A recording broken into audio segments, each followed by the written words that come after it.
এটা দিয়ে এবার দিনে 3 বার লাগাইতে লাগবে এটা 3 বার দৈনিক কাটা দিয়ে করে এদিকে 6 ঘন্টা পর পর 8 ঘন্টা পর পর একবার লাগাইতে। আর এটা ঢাকনা যেটা আছে এটারে কিন্তু একদম শক্ত করে ঢেকে রাখতে হবে। এটারে সালাদ বস্তা বা সুতির কাপড় দিয়ে ঢেকে রাখতে লাগবে। কারণ এটার মেইন কাজ হচ্ছে যেটা আমরা যেটা বানাবো এটার মধ্যে জীবাণু, উপকারী জীবাণু এটার মধ্যে থাকে। তো উপকারী জীবাণু থাকার কারণে 200 লিটার ওই যে ড্রামটা আছে পুরোটা ড্রাম ভর্তি করা যায়। ঠিক আছে? এটা এবার এটা ও হ্যাঁ পুরো ড্রাম দিলে 200 লিটার।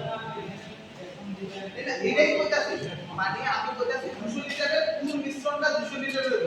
আমি বেসন ইয়া করে তো দেব বাকিটা মোটামুটি 180 লিটার মতো জল হইব আর 10 কেজি এখানে দিয়া 180 লিটার মতো আর জল দিয়ে এটা পুরোটারে একটা ড্রাম বানাই দেব।